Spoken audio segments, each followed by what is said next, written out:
War in Ukraine. For a second straight day, Vladimir Putin has made a surprise trip deep inside Russian-occupied territory in Ukraine, and his visit to the southern port city of Mariupol is seen as thumping his nose at the international community following the International Criminal Court's move on Friday to issue an arrest warrant, effectively restricting his travel.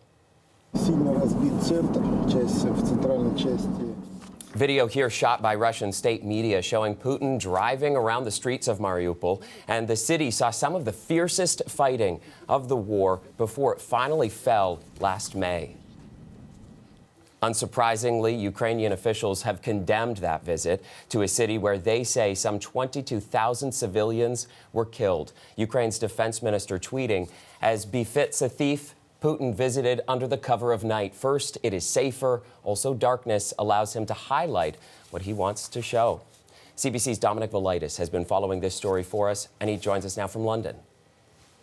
New pictures from Russian state media show Vladimir Putin out and about again today. Another surprise visit, this time to the war-ravaged port of Mariupol.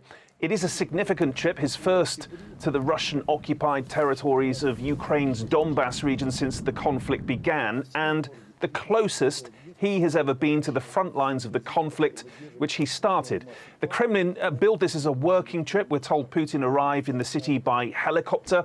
He travelled around several districts of the city, making regular stops to visit reconstruction sites and talk to residents. And of course, state media was on hand to capture all the key moments. So there's video of Putin in a car with Russia's deputy prime minister, who's explaining to him how the city is being rebuilt. There's also footage of Putin appearing to visit the Philharmonic Hall, which was used to stage trials of Ukrainian troops. This is the second time in 2 days we've seen Putin out and about. Yesterday, he travelled to Crimea in an unannounced visit to mark the 9th anniversary of Russia's annexation of the peninsula from Ukraine. And of course, both of these trips have taken place just after the International Criminal Court issued an arrest warrant for Putin for alleged war crimes.